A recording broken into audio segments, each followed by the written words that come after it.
welcome everybody to another Camberley Chess Club Tuesday Zoom meeting. And it is our pleasure to have Grandmaster Jim Plaskett on from sunny Spain. I won't spend any time giving you a resume of his chess career, other than he was British chess champion. So I will pass over to you, Jim. Thank you. I was intending to, as well as chat to you and answer questions and talk about my garden full of fish, whatever. Well, not that so much. My game with Short from 1985 at Banja and my game with Miles, which was not, as Pratters incorrectly said, from Lutzer in 83, it was from Lugano in 1986. And it was in sharp contrast to the game I played the following round. I beat Miles in about 32 moves, a queen sacrifice. And I'm not taking the piss out of anyone. I'm still analysing it. I now think it was probably sound. I'm not like your comments are. I mean, I'm grateful. And also my game was Short, as I say, from 85 from Banja, which ended the 45 game unbeaten run for him. The game I played after I beat Miles was against another world-class player, Sachs. And I beat him in a rather different manner. I beat him as black in a Vienna in 92 moves, and rook spawn versus rook ending. But this was in stark contrast to this game with Miles. Yeah. Okay, C4. E5. Sorry, Jim, which colour are you? I forget. No, I was white. Okay. I'm sorry, you did say, is this the Miles game? This is the Miles game. E3, which is taking the what's it a bit. Miles once played Queen C2 there, and he beat Sasonka or Ray, i.e. not Ray King, which is, of course, E4, C5, Knight F3, Queen C7 with colours reversed, but it's a bit cheeky, but he made it work. E3, D6, Knight C3, G6, G3, Bishop G7, Bishop G2, Knight E7. I suppose you could play some system with D. I went D4. I didn't know what I was doing, just making that was going on. The only other two times I beat Tony Miles, I beat him with innovations in the Yugoslav attack with white. And after I played one innovation, he thought for 40 minutes. Castles, black castle.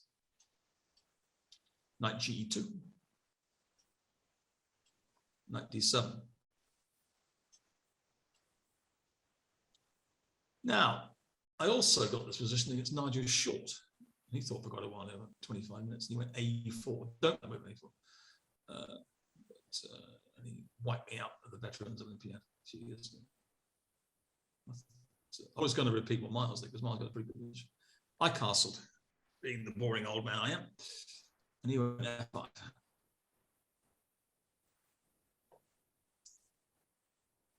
Sorry, Jim, did you say F5?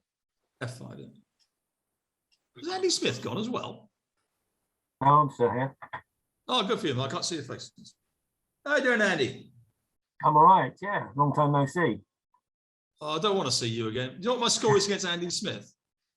4-0. -4. Yeah, to him. He's lugging those box bags around, strengthens them. D takes E5, I played, which may not be the best move. I played it. Looking back, Short did well with A4. If you took with a knight, I was going to play F4 and have a slight advantage, because don't play knight C5, because if he plays knight takes C4, of course, that bishop D5. He took with the pawn. I played B3. Sorry, B3. B3. Double fianchet. He went, what would you play here with black, guys? Any thoughts? Don't hear from Smith. He beats me all the time. Don't hear from Smith. E4.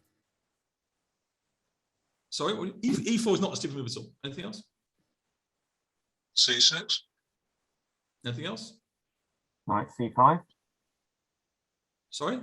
Knight C5.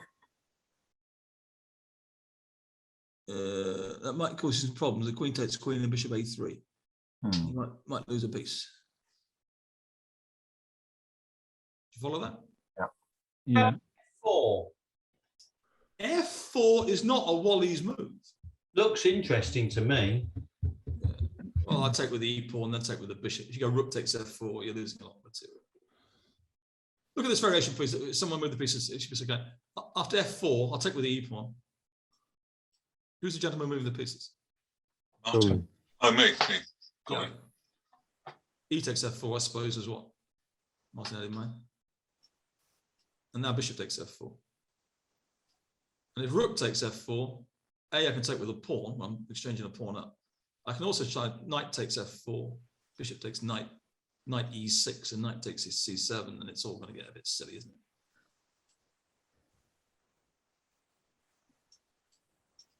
it? And I imagine what's going to come out is a pretty good game. It's not completely winning. So, sorry, could you please take all those moves back? Good old back arrow. That's what it's for. Doesn't look like a typical Tony Miles position for black, does it? It's not the sort of position he normally plays, is it? Have you managed to put the pieces back, Colin? I've got I think so. That's it before f4, I think. Yeah. Who suggested c6? I did. Colin again. That's the move you played. So you suggested it, you play it. C6. Oh dear. Was it the losing blunder? No. Not quite yet. I over fianchetto. The bishop skidded off to a3. Here again, was it Paul suggested e4? Yeah. Yeah, it's not stuff that do it. It wasn't played, wasn't it? You went queen e. No, I didn't play it. Queen e8. Yeah. I didn't know what to do. Any ideas, anybody? Queen d6. Yeah, I think I did do that next move. I went f4. I didn't know what to do on f4. F4, please. Mr. Pardon. Pardon, I beg your pardon. Pardon. They all say pardon in France. They say it here as well. And lots of sensible moves. h6, queen f7.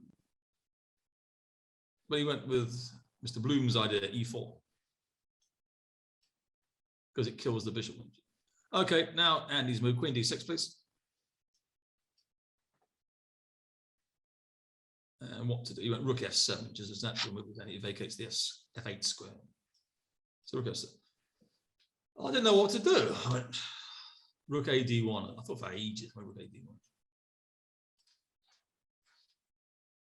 So this is the end of the beginning. Sort of thing. Any ideas for black? Knight f6. Yeah, anything else?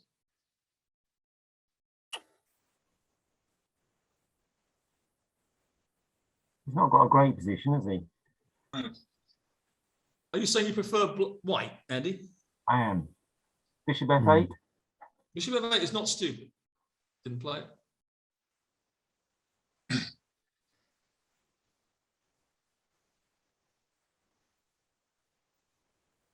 A5. Not a bad move. That was the most pertinent one, but yeah. I mean, a5, bishop f8, knight f6, h6, h5 are all pretty rational moves. There's not much contact between the two armies. You went knight f8, which is sort of regrouping. I didn't know what to do with it. Maybe h3 is essential. Maybe queen back to d2. Sorry, Andy, I'm not trying to take the what's it out of you, but I don't really think it got very much of it at all. I went rook d2. You went knight to e6.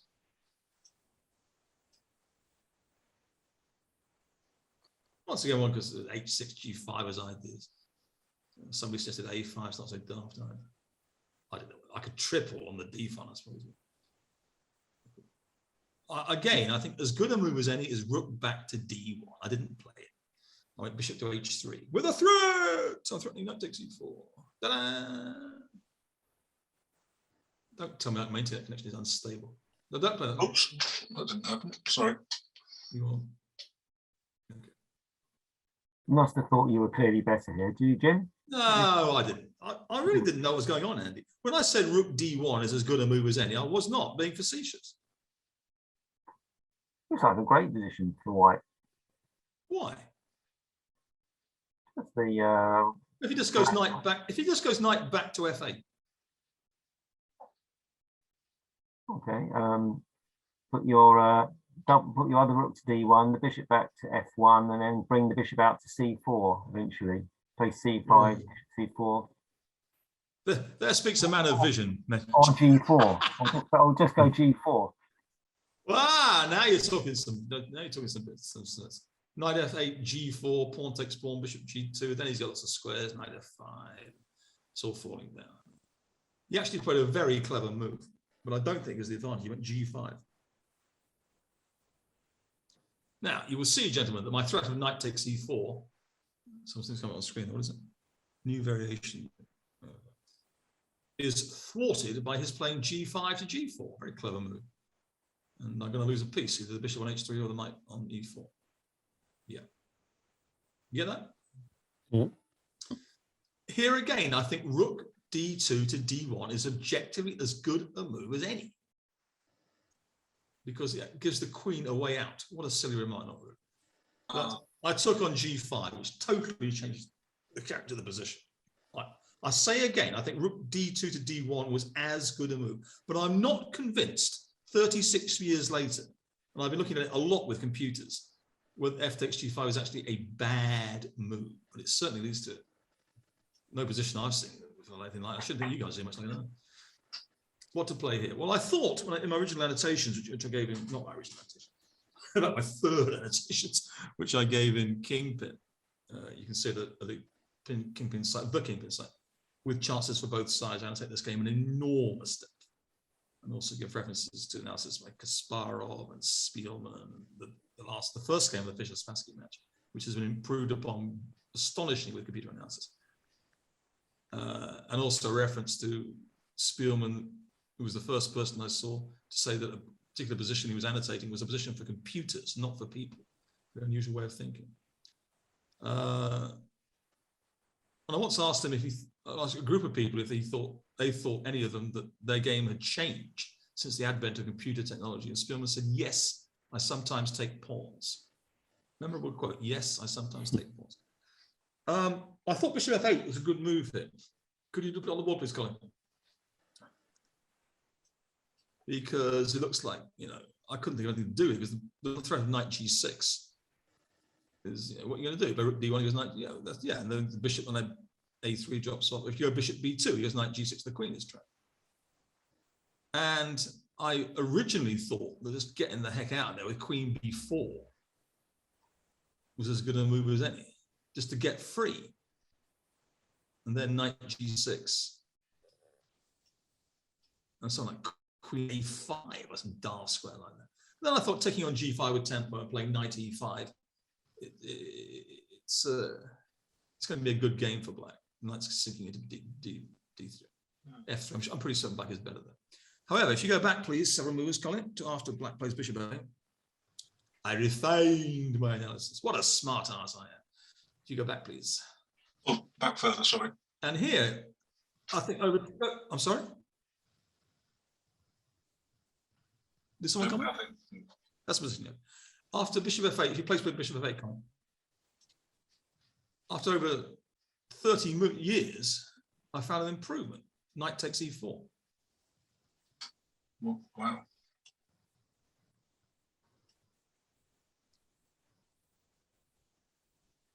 If he plays knight g6, that'll take us back into the game. Well, I won't go into it, yeah, that transfers. If he takes the knight, of course, I can just play. Sorry. Please, thank you. I can play bishop takes e6, and I'm 2 pawns up with next to the same. So knight takes e4. So please go back to before bishop f8, if you be so kind. And he played knight g6 here. He flashed it out, knight g6. And we see the multiple threats of rook d7, bishop f8. And it's not looking easy to do anything about it.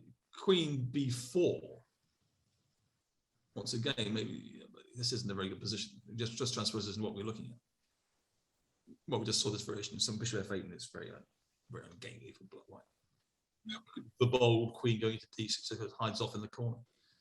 So instead, please put the bishop back on f8. No, this bit, I beg your pardon. I played bishop takes f5. Which leads to complications like that. I don't know if I've really seen a game like this. It's highly unusual. Rook d7, e6 falls with check. So we went bishop f8. And here, I originally wrote, I thought the bishop takes g6, left position unclear. Just briefly with this. Bishop takes g6, please, Colin. And I thought, rook takes f1, check. King takes f1. Queen takes g6. Only one square, queen e5. Bishop takes a3. Knight takes e4. Knight takes e4. Oh, I beg your pardon. Sorry. Bishop e7, I thought to cover it.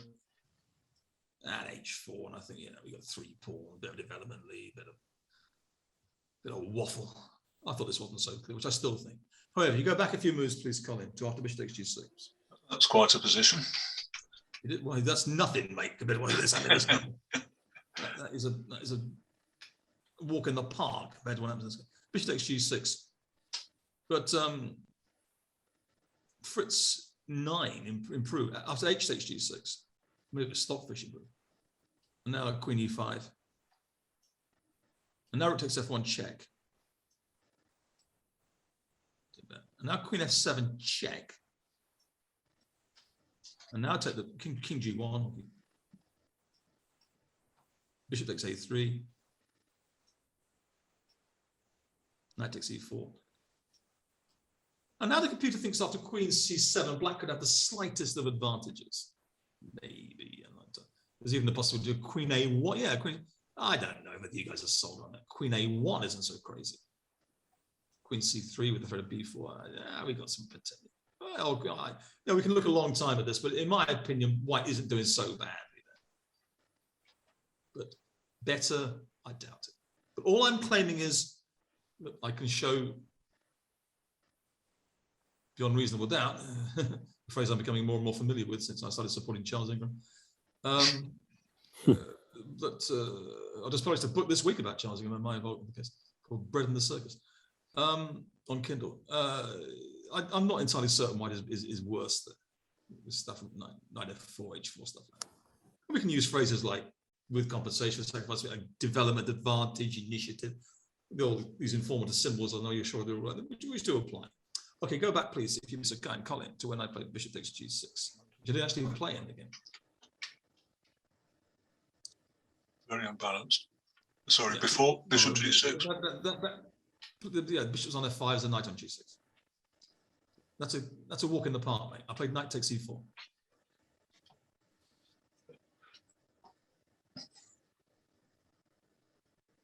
What to do?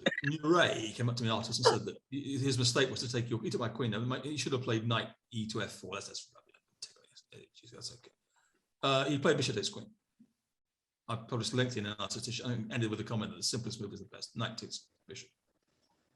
Okay, so it's all romance, it's all thud and blunder, it's all pretty girl, bottles of wine, blah, blah, blah. It's also counting the material.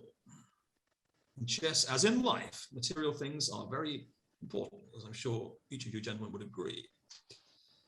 And we now got bishop and 3 against queen, so it's 3.17. That's 6.17 against knight. I'm serious. The bishop is better than knight, 3.17. Khalifman, with whom I've drawn twice, I drew a perfunctory draw in 12 moves at the Veterans Olympiad a few years ago, said to me, I got a position, you can check it out from 1991, Watson, Farley, Williams, talking about bishops and knights now, before going back to this game. I had a knight on d5, I had pawns on d3, e4, some pawns on the king side, a pawn on b2, he had pawn c5, d6, e5, and an active rook, my king was active. And he said his bishop was on d8. And he said, knight can never be better than bishop. My bishop is controlling c7, b6, a5, e7, f6. I thought, what a tosser. This guy's an idiot. And really, I did. And William Watson, who became British champion in 1994, played the England team. 6 years later, Khalifman became world champion. And the more I looked at chess, I realized he was right. No, I gave some games to a student of mine, guy in St. Petersburg. Last night, I said that Fischer was ahead of his time. And Fischer was ahead of his time in many ways. But one of the ways he was ahead of his time was that he appreciated the bishop is better than the knight. I don't think he thought it was worth 3.17. I thought it was more like 3.23. His game, the 6th game of his match with Petrosian, which is an incredible game for me, where he plays knight, takes a dead bishop on b2, and then he shows his bishop is better than the knight by winning this fantastic endgame like that. And the 6th game of his match with Spassky, where of course Spassky stood up afterwards and applauded him. It just showed the bishop was clearly better than the knight. I don't think he thought it was worth 3.17. I thought he was put more like 3.2, maybe even 3.25. He was ahead of his time in his appreciation of that aspect of the game, as in others. Okay, back to the game. The black queen is attacked. It's got to move somewhere. There are about 4 vacant squares. Queen d7 doesn't make much sense. It's running into knight d4, and the pin is awful. Yeah, well, I think knight d4 now is immensely powerful.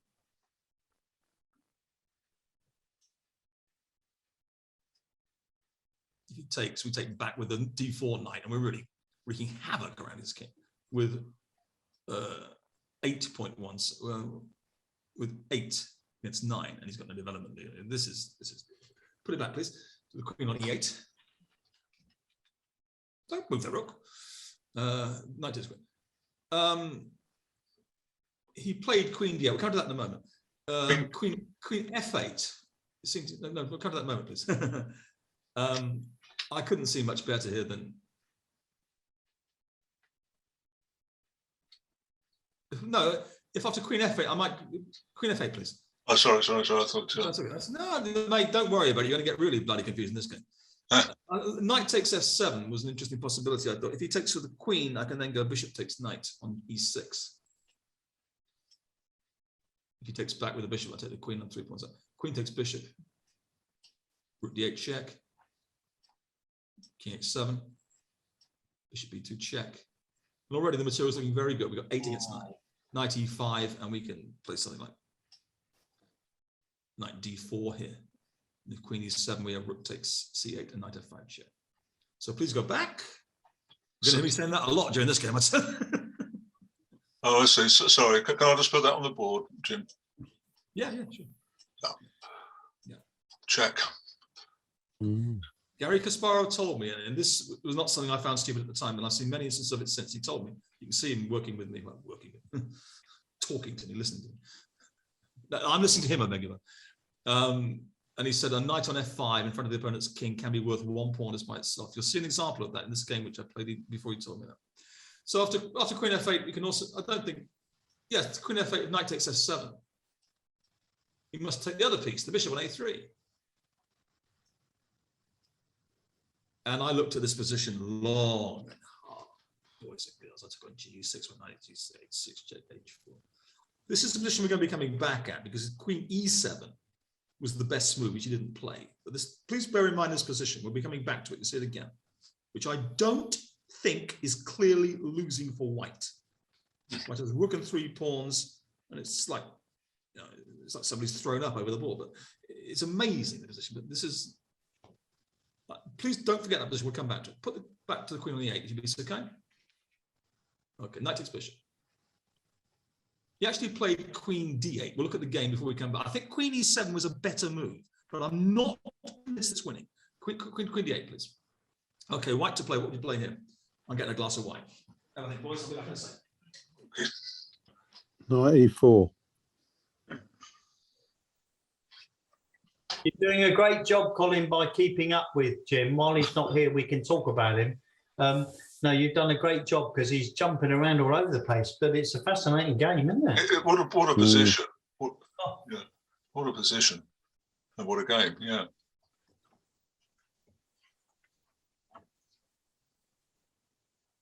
And kind of surprising how it suddenly exploded in everybody's face. You thought it was a reasonably quiet position going on, and then suddenly. Please speculate, gentlemen. Please speculate.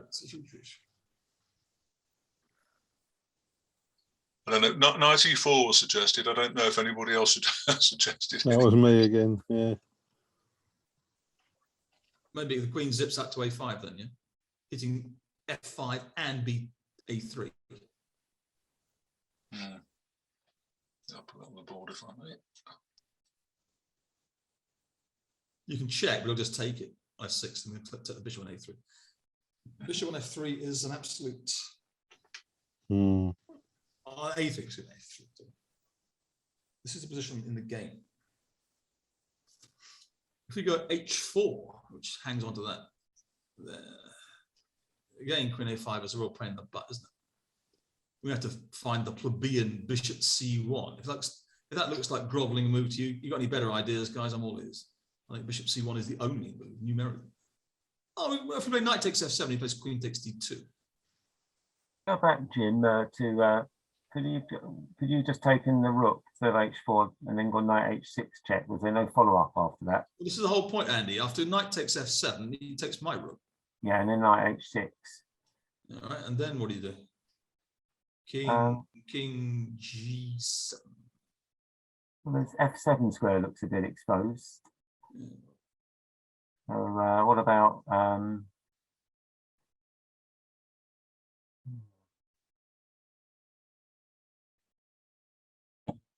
not easy.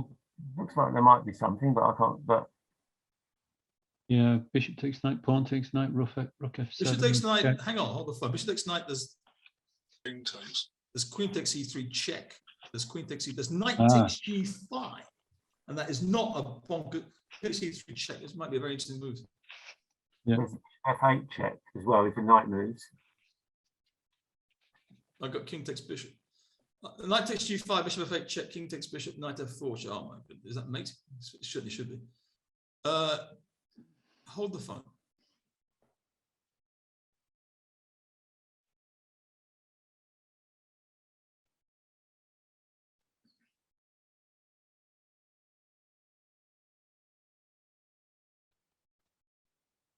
It's very, very close.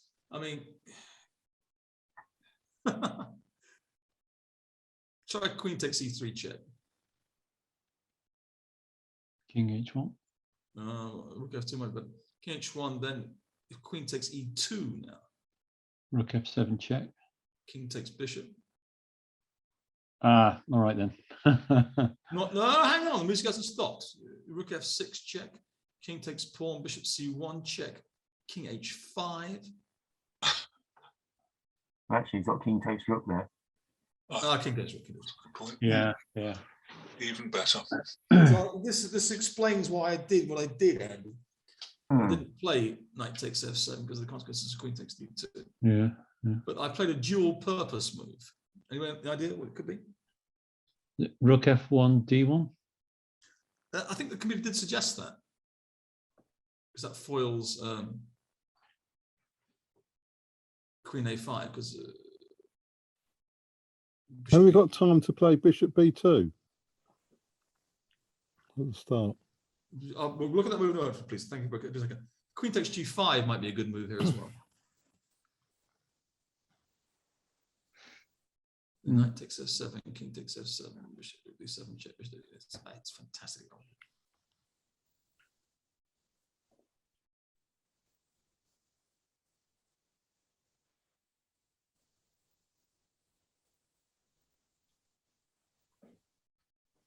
Bishop B2 is a move. Then Because it looks like we want the bishop on that diagonal. Oh, we look at show the variation, Colin, please. Rook takes bishop here for black. Knight takes rook. Knight on F5 in front of the opponent's king can be worth 1 pawn. Here it's worth a queen, because if queen takes rook, knight takes 6 is mate. Nice.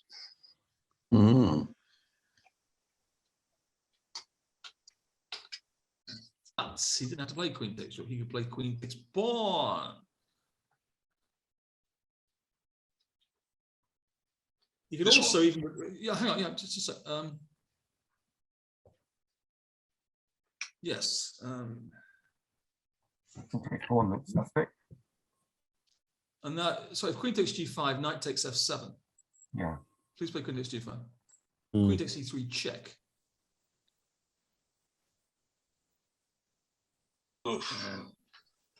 You got 3 moves. King G2 gets pinned. King H1, queen takes knight. Probably. Well, the problem is the queen on D2 controls H6.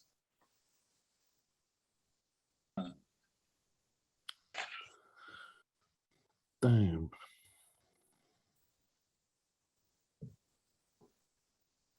So if rook f2, I think we've got time to take his rook.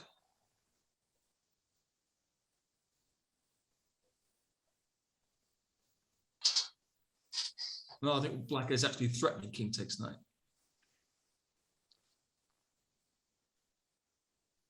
If bishop c1, I think we can get away with the queen e1 check, then take his rook with check, then king takes knight, and we're up in exchange for 1 pawn.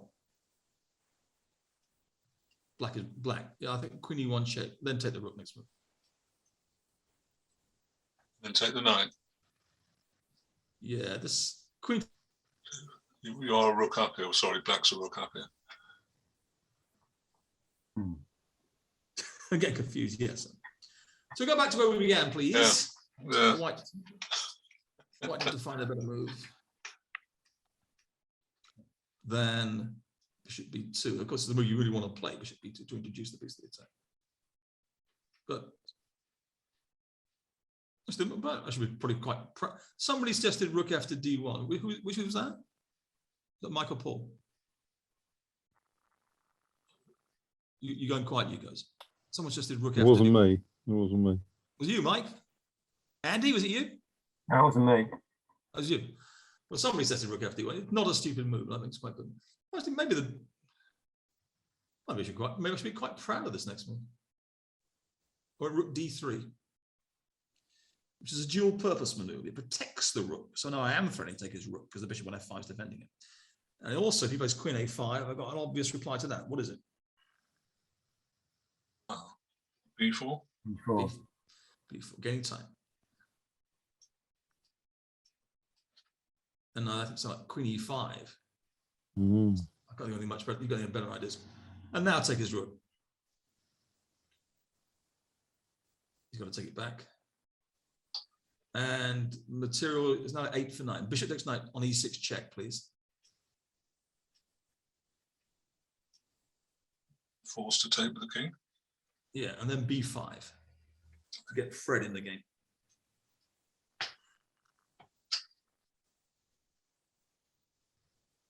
And the introduction with rook f6 check and rook d6 check is terrible. Bishop d7, I got rook f6 check, queen takes rook d6 check. Game's over. So c5 seems pretty much necessary here to shut the bishop out. Yep. Sorry, Jim. Just trying to take the position in. Yep. And now knight c3 to feed some more pieces into the attack. I mean, I was confident I wasn't worse. The computer thinks it's got a big advantage, but it's a very strange position. And you still read rook f6 check as well. Yes, something like b6 was suggested here. And then you get a very strange idea. Rook f6 check. King e7, knight d5 check is really asking for it. So queen takes rook. I think it's better. Oh, okay. It's because knight d5 check here is too strong. Well, no, maybe not even knight d5 check. Maybe bishop b2. The threat could be stronger than the execution.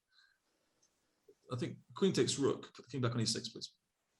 Okay. Sorry, in this position. In this position. Pawn takes, and now knight e5. And then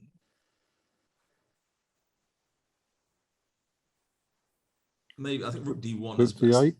No, well, rook d8, then knight takes c4. Or does bishop b7? The c4 pawn is going to go. And even then, white could be slightly better with one extra pawn, but it's a strange position. Pawns all over the place. Rook d1, knight takes c4, bishop c1 is an idea. And even when we lose the pawns, bishop b7, we're still going to be one pawn up. But it might be most people's idea of a bum pawn up. Anyway, I wasn't worse. There might be better than that with rook d8 as a Jepson. Go back, please. So this is something from queen a5 after my move rook d3, which maybe was as good a move as I've ever played in my life. Kind of thing. It's not an obvious move, rook d3. It's a quiet move, and I've only got 6.17. I've got queen down. Back to the queen on d8, please. Very, a quiet move in a noisy position. Noisy is a bit of an understatement. Kids are rollicking in the streets.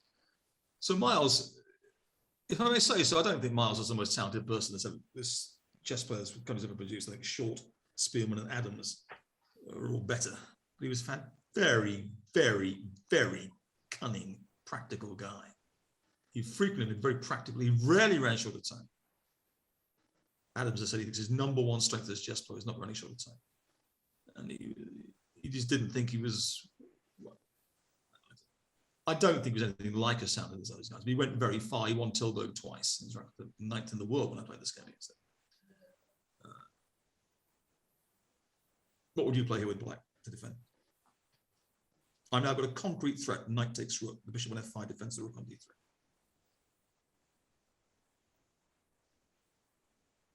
Move the rook. Where to?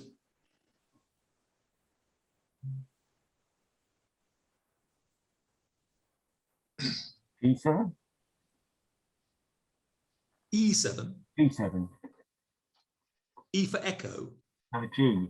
G for Gary. Okay. Then, yes, I'm not sure white does anything more. I can start looking at moves like bishop b2, h4, stuff like that. Once again, the bailout option is there with knight takes c8. Played knight takes c8, please come. Yeah. And now if he takes back, we've got to take that. Otherwise, bishop takes c6. Now knight d4, and I think that guy's gone. And white will emerge at least 2 pawns up here. Well, black can save it with queen e8 with knight takes bishop takes knight check and h4, and it's 3 minor. Was it only 2 minor pieces? Whatever.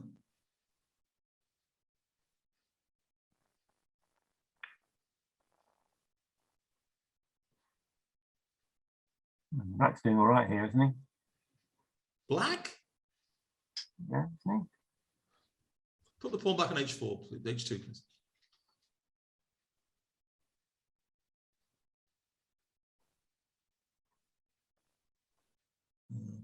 Bishop b2 makes a lot of sense.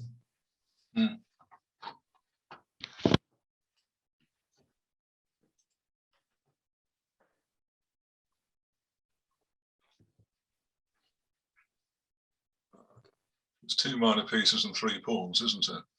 At least. Like knight e5. Yeah, I may not be one of the best moves. Knight e5, Andy maybe got a good defense. No, maybe not.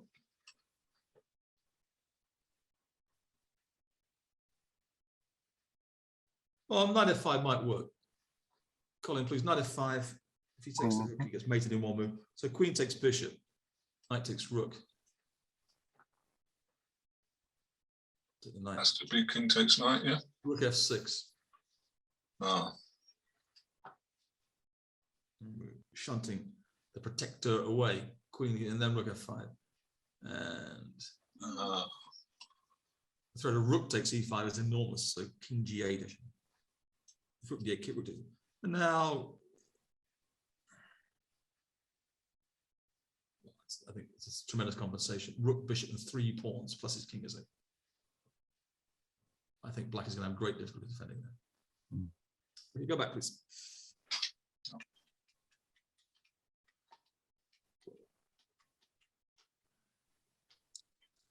So,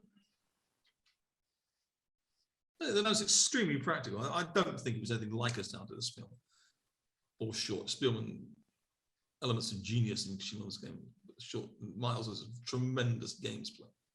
The technical side, the practical side of his game, not so much the detailed technique, but the practical handling of it, small advantages. One of his games is the Yusupov I recommend for him. Very, very slight positional advantage in a3 queens and ground the guy down. Yusupov was a very, very good technical player. He didn't play rook g7. He didn't play queen takes g5 because the knight takes s7. He didn't play queen a5. Looked at b4. Was doing very well there. Serious winning chances. He went rook takes bishop.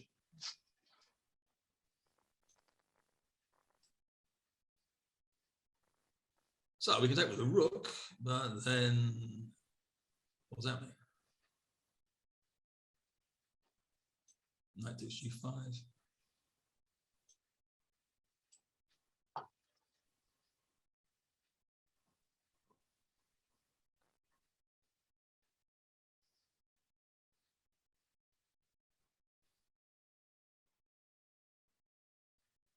f7 here.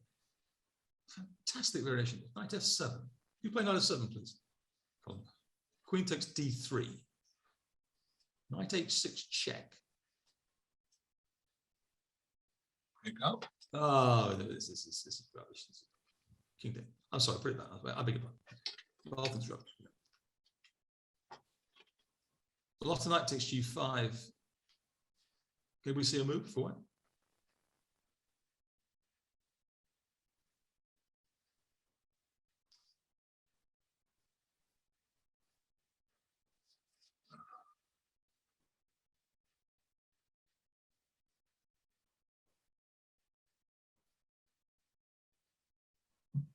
Well, knight takes. Oh no, sorry. Yeah, this is the problem. Yeah. You're thinking the way I did. That way. Oh no, it doesn't. Oh yeah, no, it doesn't. Join the Wally's club, mate. So knight takes bishop, queen takes rook. That's the end of the music. Was what I kind of missed. I can't see anything here for one. So rook takes rook, not possible. No. So does knight takes rook give an attack? Well, it's a false draw. Knight takes rook. All I'm claiming is that queen sacrifice didn't clearly lose. We'll come back to the variation we looked at before with the queen on a3 and the knight on a7. Because now he's at the pawn, but queen takes d3 is a false draw. And you can see why. Knight h6 check, only move. King g7 loses to rook f7 check and bishop b2 check. Just to put it on the board. Knight d4 is the only move. We emerge and then gain 3 points up. With rook on the 7th. Yeah. Right. So take anyhow. No, bishop has to be probably. So with the pawn, please. Positional move. And this is 3 pawns up. So please go back to after knight h6 check. King g7 is a mistake. King h8. Bishop b2 check. Bishop b2 Sorry. check. Yeah. Oh yeah. Sorry. I was just planning. You were all away with the fairies then, don't I was planning another blunder there. So yes, that's right. It doesn't work. Yep. Knight g7.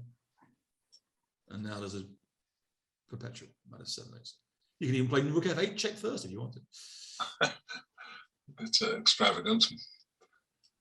Unusual. There's Kasparov Etc. showing his advice to me 14 years later was correct. Enough an f5 can return this conversation. Go back, please, to after knight takes f5. He did not take the rook. He had a draw, but he played to win. Queen takes g5. Knight takes rook. Ask a silly question then, right? But that line there, when you took the draw, why not rook f7? At what point, Andrew? Right at the end, when he was going knight f7, knight h6, Then he has queen b1 check. Oh, sorry, it's gone down the wrong line. Right, I've gone down the wrong line. King h8, bishop b2, right. Queen b1 check. The rook f7, you play queen b1 check. Yeah. Yeah. It's the only move. Queen b1 check.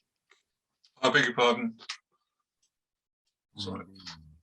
And then if bishop c1, bishop anywhere, g6. The game is over. That's the answer to your question, Andy. Yeah. All right. So back to knight takes f5. And he didn't take the rook. He played to win. He went queen takes g5. Lots of little details in that position. So we now got rook and 2 pawns. We've got a knight on f5. Got a knight on f5. What's the time situation now on the clocks? I had about 6 minutes left. He had about half an hour.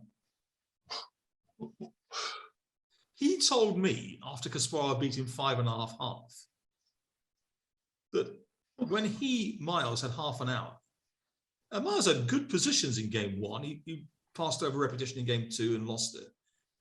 He got beaten in game 3 with an amazing game by Kasparov. Game 4 was a perfunctory draw. Game 5, Kasparov took apart a theoretical novel he Miles had prepared in the line of bottom variation. And in game 6, it was a prepared novelty, but this was on the cusp of the computer era. And Kasparov was extremely pissed off with his seconds afterwards, because it was actually a forced win for Miles, quite a simple win, which Miles would have found A, against anybody else, and B, if he hadn't lost 4 games out of 5, he lost that game in that 30 moves to white as well. But he did say to me, to go back to the story, that about half an hour against 6 minutes, he said that when Miles, had half an hour and Kasparov had 5 minutes, he just thought the guy was seeing more than he was. And Miles was ranked 9 in the world, and he beat him 5.5 half. You got a +6 score against Miles over about 9 games. He said Kasparov said Gelfand would be his challenger, but late 1980s, he's got a 13-0 score against him. Shirov qualified for a match to play Kasparov in 1995 because of some shenanigans at FIDE where he almost sued them. He didn't get to play. He's got a 14-0 score against him. The score against Adams, I think, is 10-0. The score against Timon and Short's about 27-2 on each occasion. And these guys, you know, do you know how good this man was? His title as greatest player of all time was now been taken. Carlsen is now the greatest player of all time. Not greatest player. But I don't actually like the way Carlsen plays very much. Maybe you guys don't like that. Okay, back to this game. White to play. I showed this game to Botterill, who was a British champion in 77 and 74. Also a lecturer in philosophy at Sheffield University.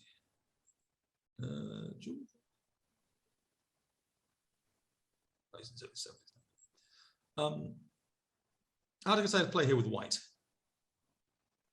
We just saw he eschewed a forced draw with queen takes rook.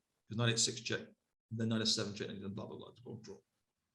But this is how to play here with white. Is white better? Is white worse? Is it unclear? Is white winning? Is black winning? Has anybody got a clue? I think white's winning because of the rook on A8, not in the game. Yeah. H4 looks like a move. Yeah. Is bishop C1 a move? Bishop C1, you think white's winning? Maybe that's going a bit passive. Well, we're not doing very well on material, Mr. Bloom. Yeah, positionally we're all right though. And you're such a good blitz player. We're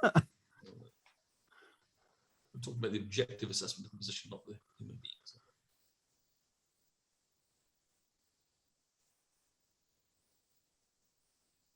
Do you think white is winning? I think this is actually winning for white. There's only one way to win it.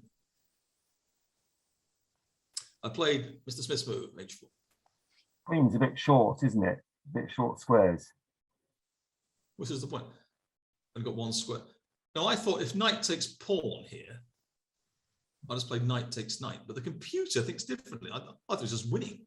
I've got two minor, a bishop, sorry, a knight, a rook, and a pawn for a queen, plus initiative, plus attacking chances, plus the computer thinks after queen a5, black isn't worse, which I find amazing. I'm definitely going to play knight takes h4.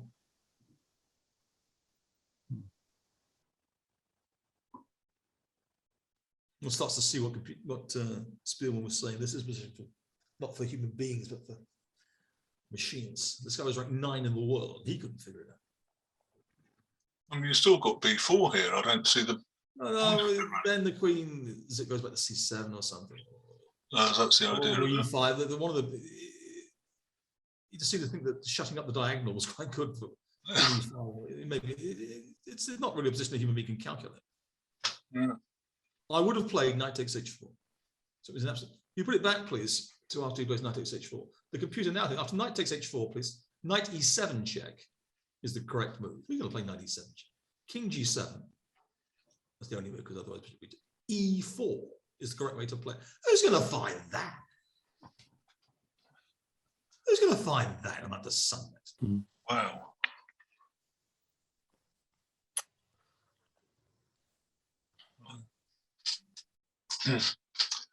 Even when it's on the board, what's the point of e4?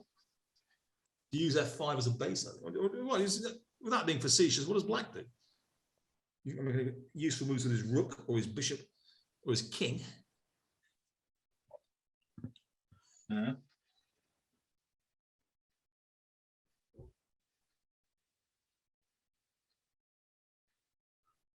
Well, we could be here all night, but that I think was the way to win. Knight C5. You can check yourselves if you wish. Okay, so but I would have played knight takes pawn. Who's going to knight takes knight? Who's going to find that? I think when you got 5 minutes, you went queen h5. And the next move Les Blackstock said was the move of the decade.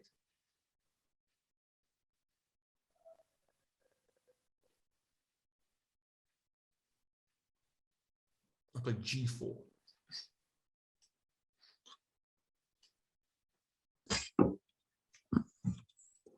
Which he thought was being ridiculous. He went queen takes g4 check, which is the only move.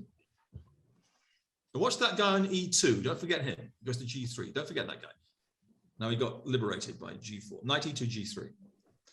The threat is now knight h6 check. Once again, the queen has to move. There's only one square.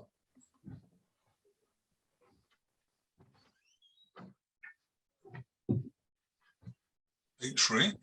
Only move. Queen h2.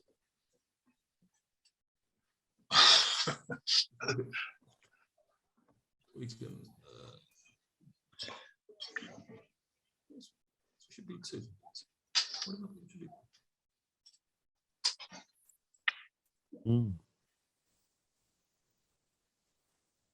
With a threat. Big threat. Sorry. So, keeps on auto moving.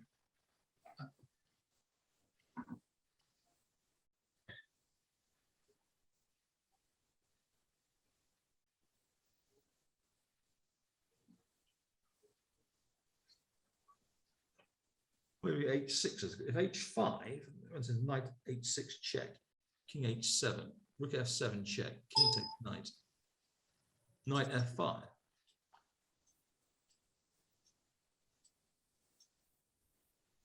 Unless there's some smart ass defense like knight g6, you got to play queen takes knight, the rook takes queen. Rooks.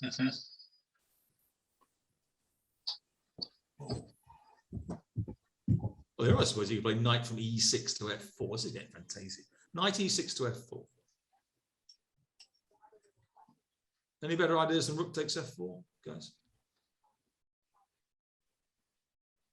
Is rook d8 a move? Rook d8 is a move.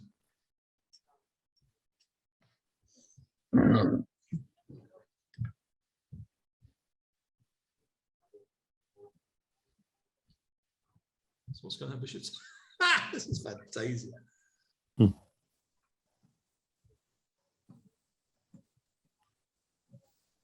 Well, just a moment.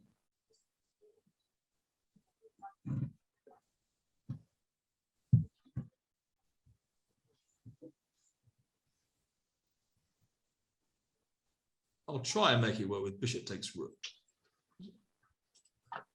Rook takes a8. Knight.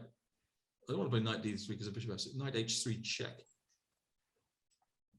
But I don't. I'm suspicious about this one. King h2. Knight takes h4. Rook takes a7. And mating then.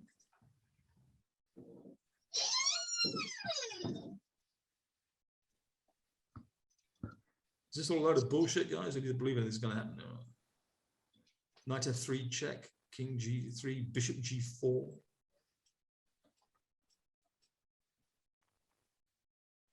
Rook takes pawn. King g5.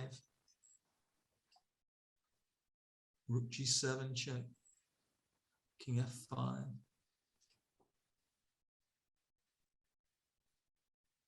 Maybe some practical chances for black. A4, h4 check, king g2, only move. Some practical chances for black.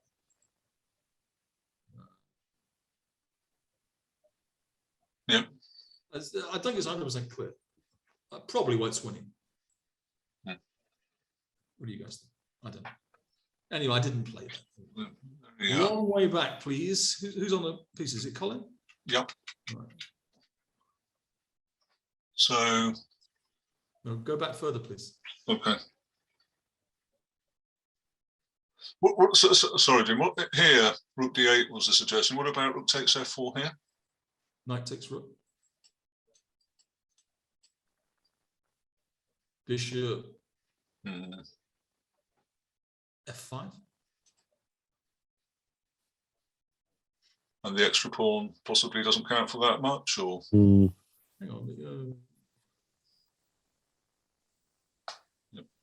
okay. Rook Very good c6. practice chances of drawing it, I think. Bishop g4 is another move as well. Okay. Go back then. Yeah. Oops, say when. Go back, please. Go back, please. Go back, please. Go back, please. I didn't play bishop b2. I played knight h6 check. Having calculated all those other variations. No, I just put this right there. King g7. And I was short of time. I went knight h6 back. The obvious move is to put the other one knight in with check. Put knight back on h6, please. Knight g3, f5 check. King f6 is the only move, because otherwise bishop b2 makes it. Bishop b2 check. Only one move. No, I think three moves probably win. Knight g8 check. Knight g3 check. Because if he goes king f7 over bishop takes knight, I'm covering the checks. And you can't play king takes knight on g8 because knight h6 mate.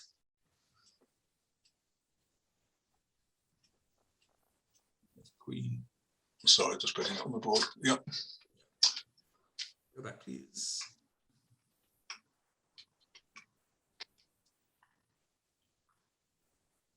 But the snazziest move is e4.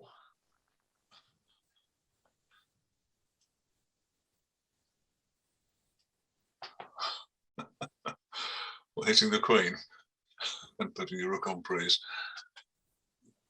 So Queen takes d3, knight g4 check, knight takes e5 check, and knight takes d3. I'm a piece of the pawn up with a basic. ooh. So king has to go there or there. Oh, I've always put it. I wouldn't have found e4 on a place on like knight g3. Yeah. Very nice. But I blundered. A short of time I blundered. Go back, please. Go back, please. I checked him with knight f5. And here he thought that, well, he still had about 25 minutes out of about 4 or something. He didn't want to repeat with king g8. I would have gone knight h6 checking and then thrown the other knight in with f5, which I should have done anyway. You know, give me 1 or 2 minutes to think about it. I should have done, but to avoid that repetition, which would not have happened, he went king f6. And this is a blunder. If you put it back, please. King f7. King f7. I can't see a win. I didn't see it at the time in analysis. Checked it with computers. I can't see a win. If knight h6 check, please. We already know king g7. I check with the knight on g3 to f5. But king e8. Now trying to use the f6 square with knight e4. Threatening mating in one move. Yes, c5.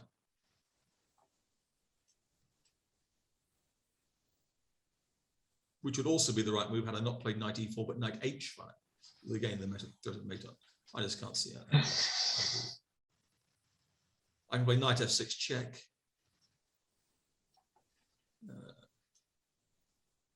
King e7. I can repeat with knight f6 to g8 check. King but I don't see a win. So this is how you could have made the winner of the game of chess is made next to last mistake, made next to last mistake. Go back, please, to when he played not king f7, but king f6. Not king f7. King f6. Now it's winning again. Knight h5 check. And we see if he goes king f7 now, knight h6 check, double check. King e8, knight f6 mate.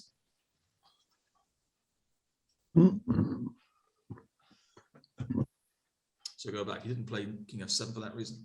Gives me an extra tempo with king e5 instead.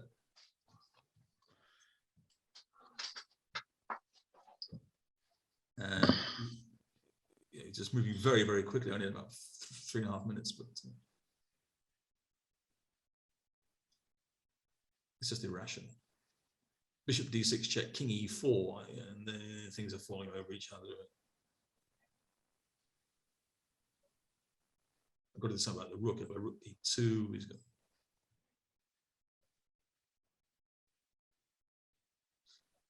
Oh, rook d2, maybe you play queen takes f1 check, king takes f1, then king takes f5. He's a piece up in the ending.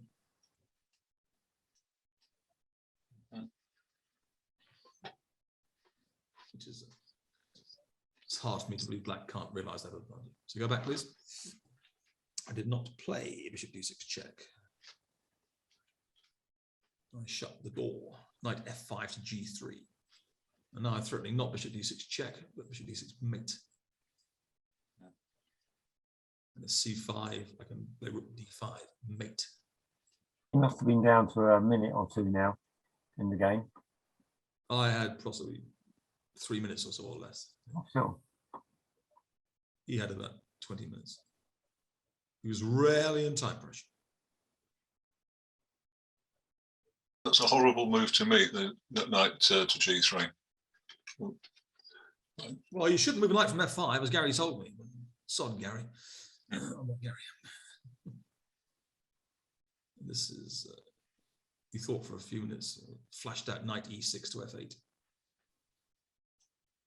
But now it's mate in 4. The way I didn't do it was this, bishop d6 check.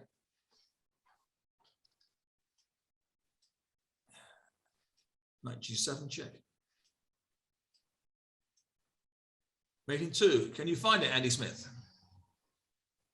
Why me? Because you beat me 4 times, you bastard, that's why.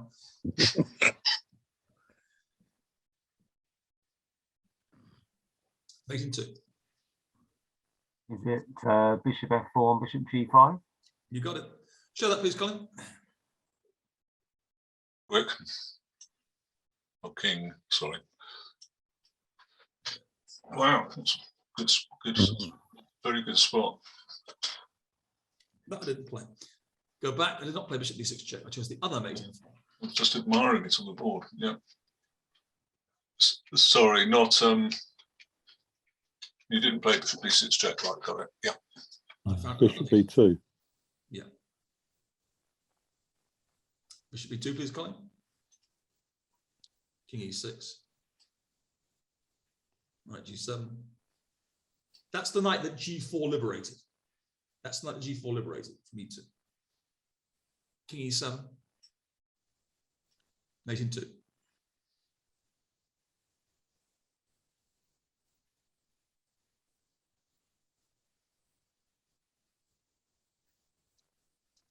Oh. Mm-hmm. Bishop a3. Yeah. At this point, Miles, he thought for about 30 seconds, and then he went, and he went, but afterwards we both walked away, and we just both simultaneously. It wasn't like a film script. Looked back at the board in silence, just drawn by this magical alchemy, what we created. I said in my comment to Trevor put one of his sites, King's Crusher, that it was like the pieces were moving themselves. I mean, did you ever see a game like that? It was like we were just posting the decisions of those made by third parties, like War Boys. It was a highly unusual game.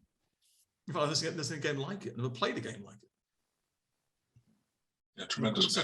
The Queen's Sacred. Now, let's go back to when I said that knight on f7, queen on a3. Please play the moves back. Put the bishop, go back as fast as you can, Colin. You'll have to say, tell me when to stop. So stop. Now, queen e7. Now, at first I thought this move was left unclear. During the game, Miles and I both immediately rejected this because the knight takes c8, queen takes a3, bishop takes e6, and we're doing very well. We're getting a whole junket for our queen, mate. With lots and lots of pieces. Knight and 3 pawns for queen with checking choices, blah, blah, blah. But go back, please. What neither of us saw was after knight takes c8, he plays queen takes g5. Who's going to find that in a practical game?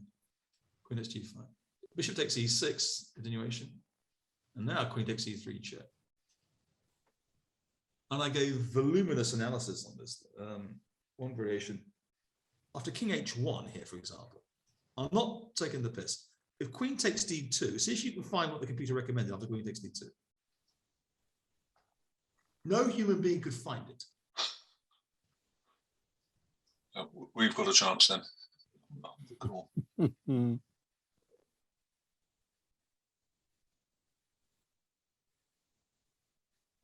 it's got two minor pieces and a pawn, two bishops and a pawn. So he's got 7.34 against a queen. Oh, it's 14.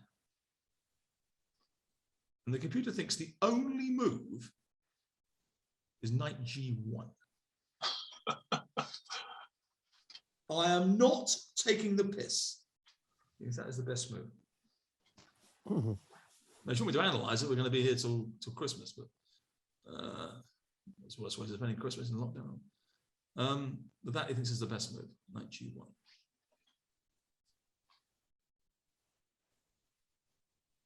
So it moves the knight out of attack, but keeps all the other attacks going. Is that right? Mm. That's hard for black to find a move. Not too far away from it, yeah. If rook takes c8 now, then rook takes f7, I think.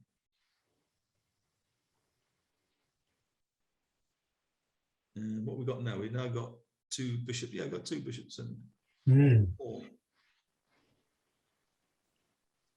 Rook queen. That's not so bad. 7.34. But if rook e8, then rook f6, rook e7 check. And if king f8, then rook d7 check was the queen of us. So after, because there's no gate isn't viable here. And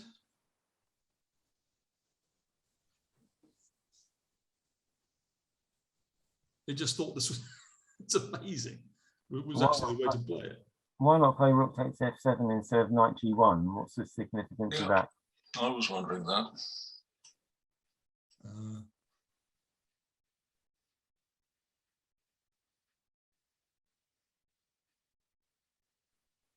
Queen e1? But rook f1 check. Oh, yeah, sorry, yeah. It's got what? Take the Queen knight, takes I suppose? just a minute. Does he take the knight? Queen takes takes knight. e2. Ah, sorry, that night, sorry. Oh, right. Yeah, and we don't have any... No, rook e7 check. Lucy hasn't stopped yet. King h8.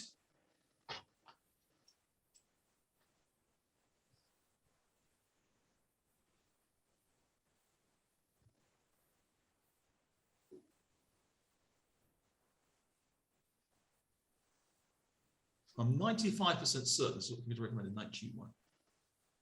Should be two check, isn't possible. Rook e8 check, king g7, rook g8 check, king h6, bishop c1 check, keep running.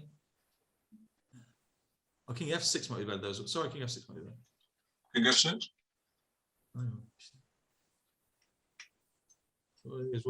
Yes, I can't see any checks in. Can you?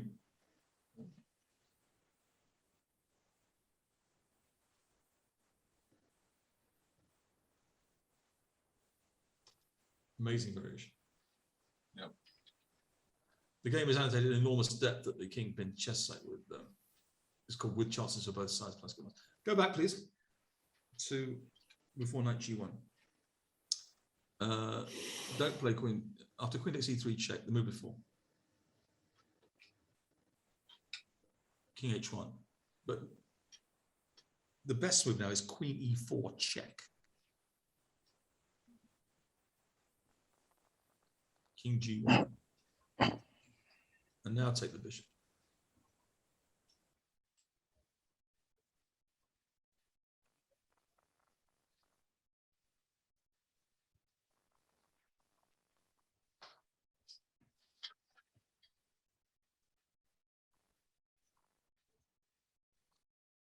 king runs up the h5.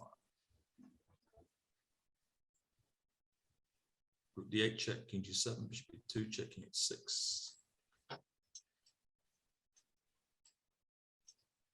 Bishop c1 check, king h5.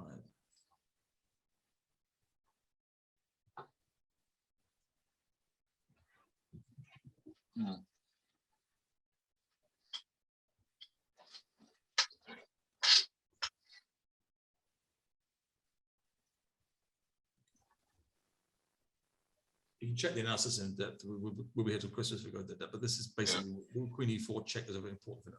So please go back to Queen e7. You should be so kind.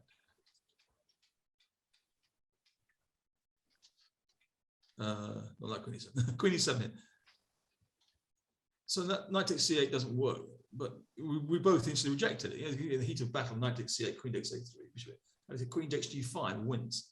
Who's going to find that? But knight takes f7, and then we go back to the position I told you guys not to forget, because it could arise from the variation with queen d8. Knight takes f7, please. Another forking of the ways.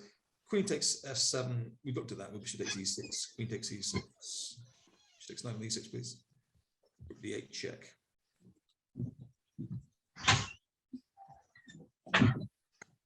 Bishop b2 check. We looked at this before on knight, if you remember, knight d4. Knight d5 is the only move. Knight d4, and then queen e7, rook takes bishop, and knight f5 check. White's doing quite well on material here anyway. If you remember, we did that variation. So go back, please. After knight takes f7, take the bishop on a3. Very important that g5 pawn is to stop the king escaping, isn't it? Well, Andy, I looked at this position long and hard.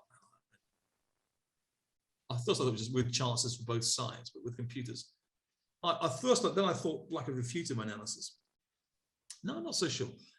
There are two variations: h4 or knight x. Sorry, bishop takes knight or h4. You can't play h4 with king takes knight. If bishop takes knight on g6, please. It's wrong. Pawn takes bishop. You know, this. In a practical game, I just thought knight h6 check and rook f7. He's going to die the death, but this is not so clear. King h7. You can play rook. You can play knight to g6. King h7, please. h7, please. Sorry. You're not the only one who's confused, mate. I've looked at the game of 36 bloody years. Rook f7 check, knight g7, and I can't see any way to actually tie the guy up. You can try rook d8. This might be the correct way. Queen a5. There's rook g8. You can take g5 pawn.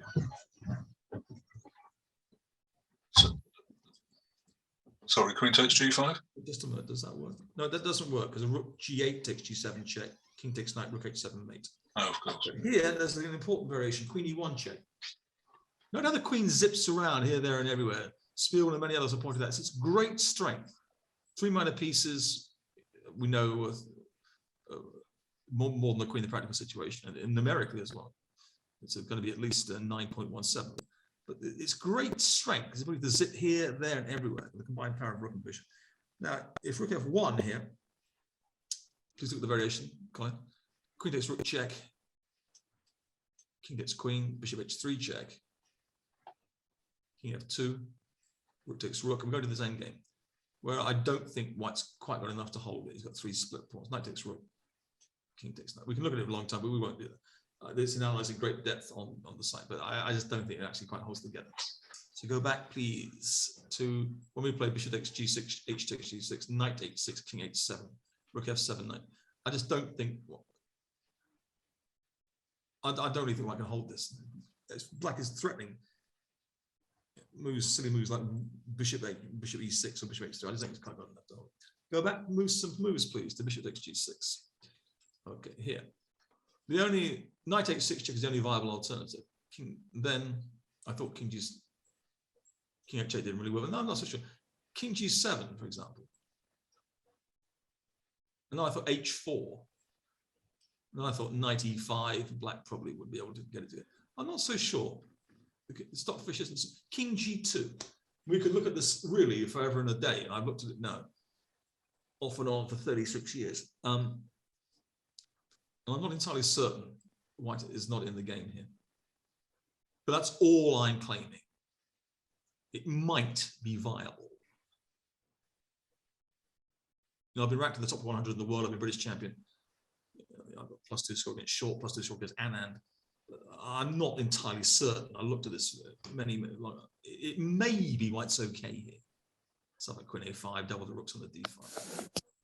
That's about it. And I'm putting some refinements right up now at with Jonathan Manley at his site. I'm not sure what's going on. Okay. James, right at the start of the combination. I apologise for the balls up at the start of this. We got it moving eventually. What's the time now, Martin? 10 o'clock. It's 10, 11 your time. So you've filled up the time that we said. Did you conclude this game? Because I mean, it was so complex and interesting that it's like, you know, you were just showing some lines there. Did that conclude? How did it conclude? Oh, with the mate we saw. Oh, okay. Sorry. Yeah. Okay. Yeah. No, it was an incredible game. It looked like it was a very. Oh no, it's not even unusual. It's just unique. I'm saying like it was almost as if you'd invented loads of puzzles all the way through the game. Really? And don't forget, the guy passed over Queen takes Rook on D3. He eschewed a draw, and he didn't have a draw when he avoided. I checked it for the second time with knight and H6. I could have brought the knight into F5, but he deliberately avoided the draw there as well. As Enoch Powell said, arrogance is something you need if you want to go climbing mountains. He wasn't as talented a player as Short or Spielman or Adams, but he went very, very far. And Sting considered, and I've encountered a few more arrogant men, more arrogant men have walked the earth. He said he considers arrogance to be one of the most underestimated qualities, perhaps especially so. This is my codicil amongst the reserved English. Arrogance is something you need. He passed over a draw with Queen. It is the truth. Have you got? I'm sorry. Have you got time for a few questions from people? My pleasure. My pleasure. Okay, so let's open it up to some chess or non-chess related questions, which Jim can answer or not at his leisure. Not from Andy Smith. He always beats me. What do you do now apart from chess while you're in Spain briefly, Jim? I write books on Who Wants to Be a Millionaire. Right. I co-authored a book called Bad Show, which morphed into a TV series you may have seen called Quiz, which got 10 million viewers. It's shown all over the world as well, in which late Bob Wofford and I argued for. Well, I used to say I was 100% innocent. I'm now about 98% certain of the innocence of Charles Ingram. There is grounds for suspicion, but the prosecution didn't make its case, and he shouldn't have been found guilty of that crime. I've also, as I say, written a book by myself, which you can get on Kindle for £3.95, called Bread and the Circus, which is about my own involvement in Who Wants to Be a Millionaire and how I became. First of all, I thought the guy was as guilty as anything, but then I thought, looked at it and I met him and his wife, and I'm now 98% certain he's innocent. But as I say, that's not really the point. The point is that the prosecution didn't make its case. Plus, the trial. You guys know what I'm talking about? Yes. Yeah. I don't want to. If you don't know what I'm talking about, shut up. The trial shouldn't have happened. It was described by the chief prosecution witness, Larry Whitehurst, who said of Ingram from the witness box, he just nicked $1 million. He also said before testifying that he should not have been prosecuted. He was a cheat, but he didn't think it was a crime. And this was echoed in the Northern Echo by the mayor of Middlesbrough, Ray Mallon, formerly head of Middlesbrough CID, so one of the North East England senior police officers. He also thought he was a cheat, but didn't think it was a crime. He called it ridiculous. He said it was like prosecuting a soccer player for diving in the penalty area, and repeatedly called upon Celador or ITV to pay back the millions of pounds it cost to the trial. Interesting. Sorry, yes? I was going to say, interesting. You can stop sharing if you wish, and then we can see you on full screen, but that's up to you. Thank you. Oh, good one. Yeah, no, carry on. That's interesting. The third point, which I've said in the book, which I've also said a thing you can hear on YouTube, Why the Coffee Major Must Be Paid, is that Chris Tarrant sashayed into court during the trial 3 minutes late. And he said afterwards it was a very funny day in court. He really enjoyed it. There's a bloke on the other side of the court in tears. He served this country with distinction, never broke the law in his life. And he's called Who Wants to Be My Baby. He's proud of it. He presented 300 or so episodes in all the cases, these shows until then. And he then said how he had to behave very disciplined, in a very disciplined manner when he's presenting the show. It's very important I don't give them any help. And he developed a strange, impassioned face, which he said, which you probably recognize as well. Well, this was not true, because you can play for yourselves, guys. The performance of Jerry Lennon, you'll find it on YouTube, who was in the chair in November 1999, I think, we played in September 2001, and he gets a question for, this is for a £250,000, and I'm sure quite a few guys know the answer to it. What is a bichon frisé? Anybody know that? Dog. We just won £250,000, well done. Plus a further 750 to shoot at, but he got all 3 lifelines. And he said, I'll ask the audience, 93% of whom said what you just said. 7% said they thought it was a muscle. The other 2 options nobody voted for. And he took 50-50. He's now got a dog, wind, which nobody's voted. It's 186-0, the audience vote. And he says I'm about 93% myself now. Scotsman, careful with the money. So he rang his brother. He rang I'm not taking the piss, because in the book Bad Show, Bob and I wrote about a guy called David Rhodes, a chef from Las Vegas. And he got a 91% audience vote on what was the M in RMS Titanic stand for.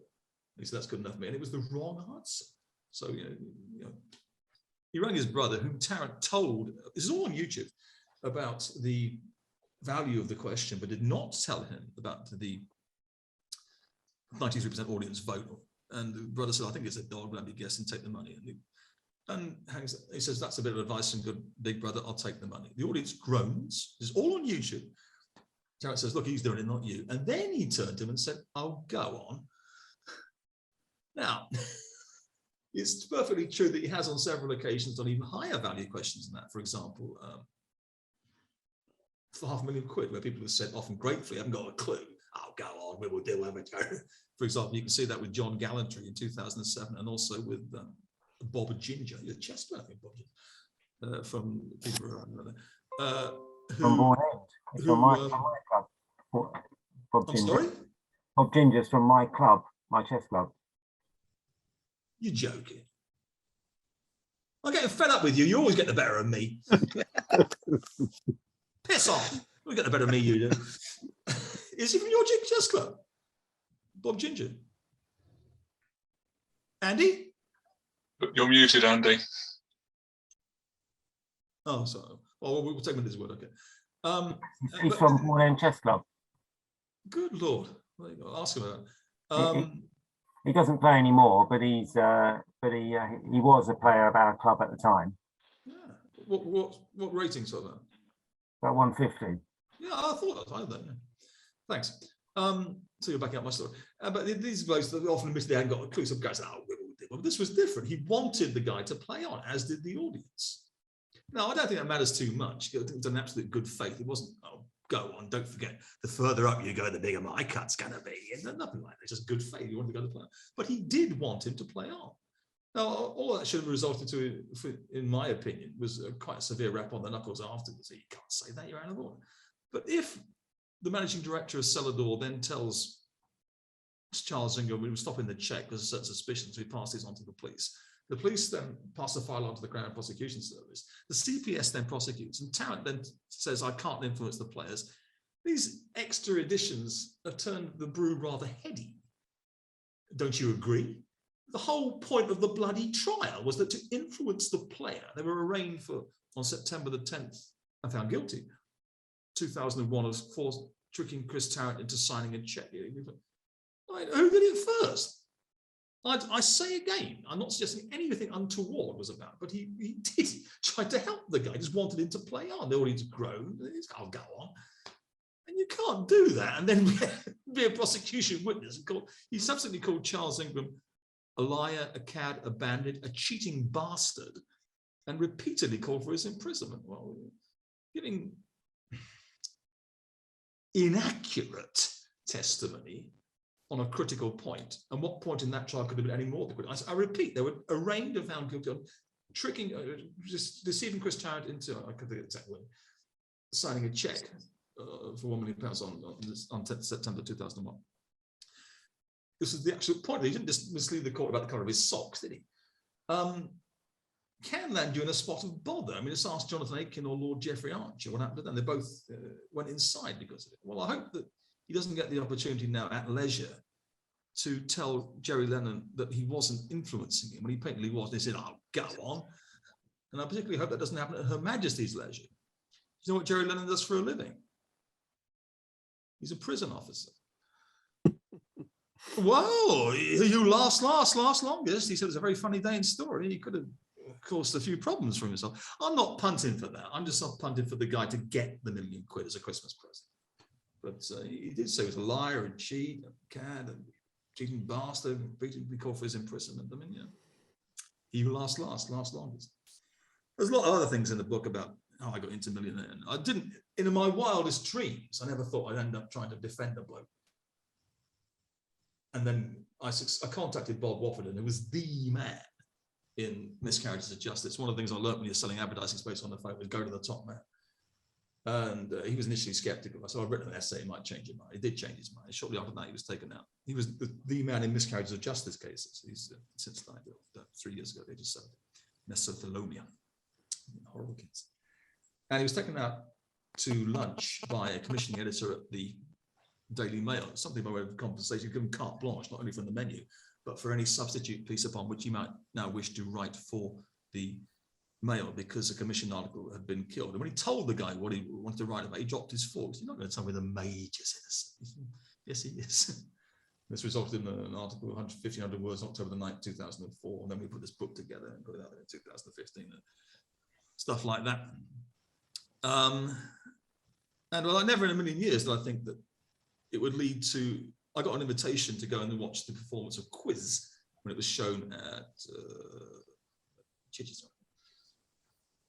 And I sat in the back, and the bloke sat next to me. I suddenly found out who it was afterwards. It was the playwright James Gray. And I thought it was just something about how quiz shows affect people. It was the bloody Ingram story being played out in front of me. And I realised I'd sort of partly, with Bob Wofford, and breathed life into these people who are now in this alchemical transformation. And I actually said when it moved, unsurprisingly, to the West End, at the closing bash afterwards, to James Graham and some of the actors, that it seemed that in this particular instance, justice was reaching out beyond her normal precincts. I mean, the Old Bailey, there's a finial, a golden finial, gold leaf, erected in 1907 by F.W. Pomeroy to represent the Roman goddess Justitia, holding aloft in her right hand the sword of justice. It's called the sword of truth, and there's other scales of justice.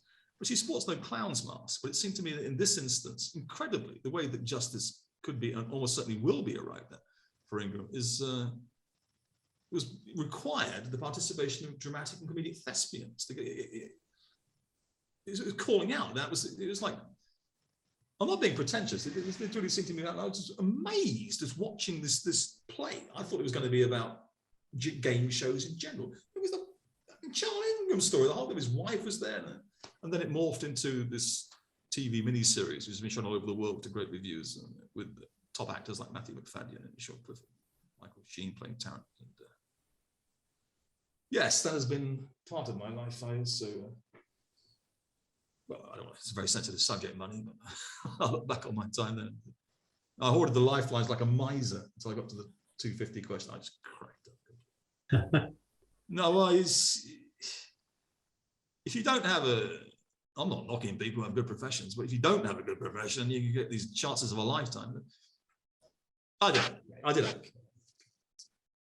Can I ask if anyone else has questions? I think that was a fascinating answer to my Anyone else got any other questions?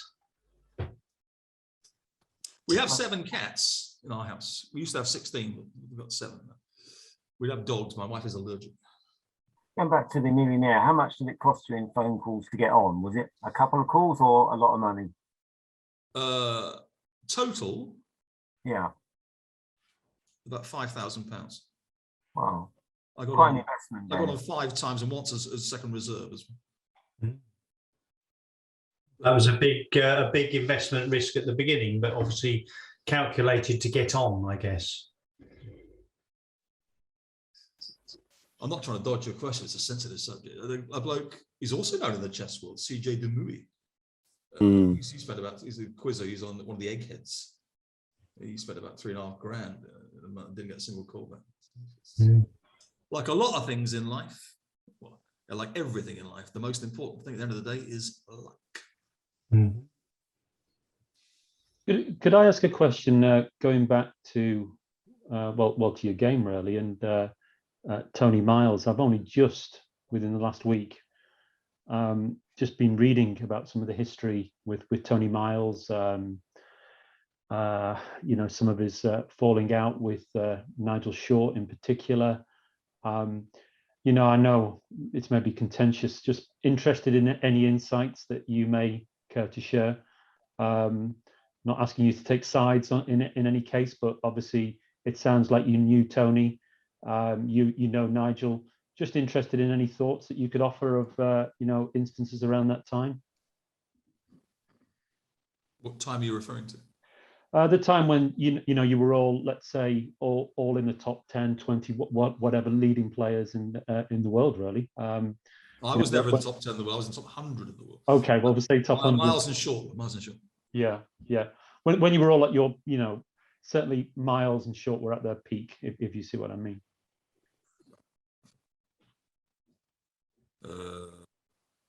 Miles and Short did seem to fall out. Miles fell out with Keane. I mean, as you know, he became very mentally ill and thought Keane was trying to kill him and stuff like that. He wasn't an easy bloke to know. Short and I played before he sort of took off at the start. So in the 1980s, we played tournaments together. I'd come first, he'd come second, he'd come first, I'd come second. So got to know me quite well. Great. I mean, Short now has a doctorate, I think he's in law, from Norwich or something. But even without that doctorate, if you met him, you didn't know him, you spent 10 minutes with him, you think he was a graduate. You think the same thing of Daniel King, you think we're talking to a graduate. But they weren't particularly academically. He's quite ill with COVID at the moment. As Raymond Keane said about Fisher, who said he didn't like Mozart, you just can't mix in a certain métier, a certain milieu, a certain type of person without developing yourself in that way. Yeah. Apparently Nigel's in hospital with COVID. I played Miles 11 times. I beat him 3 times, 4 draws and 4 losses. Sorry, you were saying? I was saying apparently Nigel's in hospital with COVID at the moment. Yes, I hope that's good. All right. After the London Chess Classic. Did he play? He was due to play. At least some simultaneous. He was commentating, I think. I think he was commentating. But he cancelled his simul, didn't he? I don't know. I saw something brief about it on Facebook today. So we're just waiting to see if Hastings goes ahead now. Must be touch and go. No, I remember when Jim beat Short in the 4NCL. Was it 4NCL? And yes. Tony Miles, who was a part of my team, the Slough team, he went up to the end of the game and tapped Nigel Short on the shoulder and said, welcome back to Britain, after you just crushed him, I think. Do you remember that? I was told he said that, but I didn't. Yeah. He took great pleasure in your win at that time.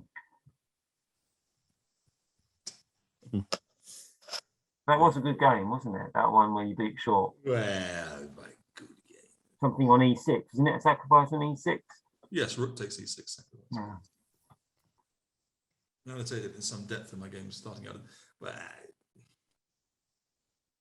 Well, thank you for your comments, Andy, but I don't think it was all that good a game. It was a good smash, but I don't think it deserved to be that good a game. I didn't play the opening very well. I think that was Nigel Short's first game in the 4NCL, I think. Or he had a long gap if he had played before. And it wasn't a pleasurable experience for him, I don't think. So that, talk about that game. On the board, I was on board two. On board one, Rowson was playing black against Mirosevic, and he got slaughtered by Mirosevic, I think, the previous year. But he insisted on playing him again, and he drew in about 45 moves. The complex Sicilian. Learn from your defeats. King beat Barbarian, I think, in an difference. And Gormali lost to Spielman on board three.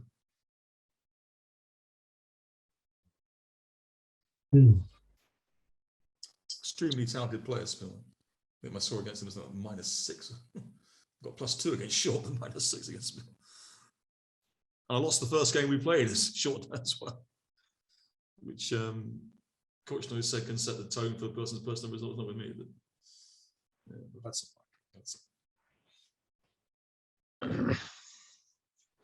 Okay. Hey, look, Jim, thank you very, very much for coming on. Sorry about the problem. Sorry about the problem. We did seem to make a good recovery, though. Yeah, don't worry. They'll all be edited out, and the commission will edit the game that you showed, and we'd like to put it on our Camberley Chess Club online members only section. So it won't be on the public YouTube.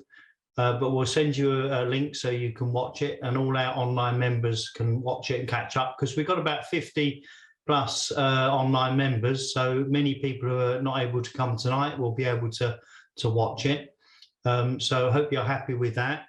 And obviously, thank you for it. Was an amazing game. It probably worth having another look at it, because there was so much going on. And thank you to Colin Purdon for volunteering, and I hoped you would, because I couldn't have done it. Keep up with the game, put all the pieces back at the right places, and follow the game as well. You know, no way I could have done that. So thank you, Colin. Yeah, thank you. Yeah, so thanks everyone for joining. We're going to have a break for a few weeks until I think the 11th of January, when we've got Jonathan Levitt coming on, and we've got a packed program for the next 4 or 5 months. So Jim, if you want to join in, we'll send you the links. You're very welcome to join. We've got you know, Britain's #1 and #2 coming on again for us at on our meetings, plus lots of other people as well. So I don't know if anyone's got anything else they want to mention, but thank you very much, Jim. Thank you. Thank you. Great game. All right, guys. Take it easy. Thank you.